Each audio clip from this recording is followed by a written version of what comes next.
ननद की गरीब भाभी। रीना एक मध्यम परिवार की लड़की थी, लेकिन उसकी भाभी शिवानी एक बड़े घर की बेटी। शिवानी की शादी अभिषेक से लव मैरिज थी। अरे भाभी, ये कितना अच्छा सूट पहना है आपने। काश ऐसा मैं भी पहन पाती। अरे क्यों नहीं रीना, वैसे भी तुम्हारा और मेरा नाम तो एक ही है, जब मन करे पहन लेना। भाभी, आपको आपके पापा ने कितने अच्छे कपड़े गहने दिए हैं। मैं उनकी इकलौती बेटी जो हूँ। बेटी तो मैं भी इकलौती हूँ, लेकिन क्या करे, पापा है नहीं, पता नहीं कैसे होगी मेरी शादी। तभी वहाँ शिवानी की सास आ जाती है। अरे क्यों नहीं करेगा भाई तेरी शादी धूमधाम से, आखिर जिम्मेदारी है तो उसकी। और वो दिन भी आ जाता है जब रीना की शादी तय हो जाती है। अभिषेक, क्या हुआ? आप इतने परेशान तो कभी नहीं दिखे। कोई बात है तो बताइए मुझे। अरे शिवानी, वैसे तो शादी का सारा इंतजाम हो गया है, लेकिन गहनों का रेट तो आसमान छू रहा है। कैसे क्या करूं, कुछ समझ में ही नहीं आ रहा। थोड़ी देर में शिवानी अपने पूरे गहने अभिषेक के सामने रख देती है। ये लीजिए, गहनों का इंतजाम भी हो गया। अरे नहीं नहीं शिवानी, मैं ये गहने किसी हालत में भी नहीं ले सकता। ये तुम्हारे पिता ने तुम्हें दिया था, और तुम हो कि। तभी वहाँ सास आ जाती है। अरे तो क्या हुआ, इसकी तो हो गई ना शादी, अब किसे दिखाने हैं इसने गहने। सास गहनों का डिब्बा शिवानी के हाथ से लेकर वहाँ से चली जाती है। रीना की शादी धूमधाम से होती है और अब वो बड़े घर की बहू बन जाती है। वहीं रीना की शादी के बाद शिवानी और अभिषेक उसकी शादी के कर्जों से डूब जाते हैं। मैं सोच रही हूँ नौकरी करनी शुरू कर दूँ, वैसे भी पढ़ी लिखी हूँ, आपकी थोड़ी मदद भी हो जाएगी। वैसे शिवानी, कुछ दिन कर लो तो अच्छा ही होगा, क्योंकि ज़रूरत भी है। अब शिवानी भी नौकरी करने लगती है और घर खर्चे में अभिषेक का हाथ बटाती है। एक दिन शिवानी, रीना का फोन आया था, कह रही थी कि आने वाले त्योहार में उसके ससुराल जाना है। ठीक है माँ।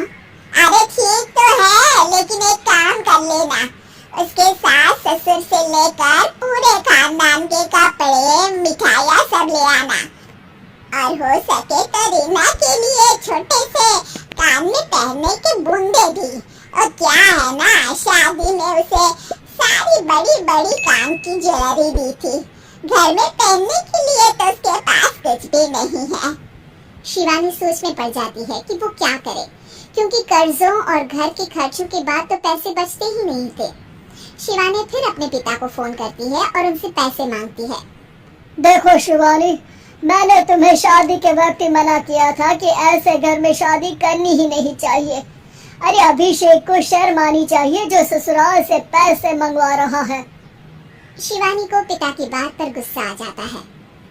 आप मेरे पिताजी हैं और मैं परेशान थी, इसलिए आपसे मदद की उम्मीद की पापा।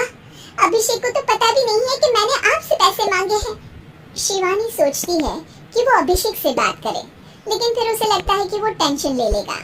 तभी शिवानी की नजर हाथ के कंगन पर पड़ती है, सीधे बाजार जाती है और उसे बेचकर ननद के घर ले जाने का सारा सामान लेकर आती है और सास के सामने रख देती है। हाँ, ठीक है, लेकिन फल थोड़े और अच्छी क्वालिटी के होने चाहिए थे। शिवानी कुछ नहीं कहती, वहाँ से चली जाती है। एक दिन शिवानी, रीना का फोन आया था, बहुत रो रही थी। क्यों माँ, क्या हुआ? सब ठीक तो है ना उसके ससुराल में? अरे तूने तो उसकी नाक ही कटवा दी। अब मैंने क्या कर दिया माँ? कह रही थी कि बड़े घर की बहू है भाभी, जो कपड़े दिए वो ब्रांडेड भी नहीं थे। तू तो जानती है ना उन लोगों का पहनावा कितना अच्छा है। तू तो मेरी बेटी का भला कभी सोचती नहीं। अरे भगवान, अरे बड़े घर की बहू है, इसी बात की जलन है ना तुझे? लेकिन याद रख, मेरी बेटी का सोचने के लिए भगवान है, तुम लोग कभी उसका बुरा नहीं कर पाओगे। अब शिवानी के मन में सवाल था कि क्या ईश्वर सिर्फ रीना के साथ है, उसके साथ नहीं। लेकिन उसे सुकून था कि वो अभिषेक के साथ उसकी जिम्मेदारियों को निभाने में बराबरी की हकदार है। शिवानी वहां से चली जाती है। वो सास से कुछ नहीं कहती, क्योंकि अमीर घर की बहू बनकर रीना को भले ही सुकून ना हो, लेकिन गरीब घर की बहू बनकर शिवानी खुश है, क्योंकि खुशी पैसों से नहीं परिस्थितियों पर निर्भर करती है।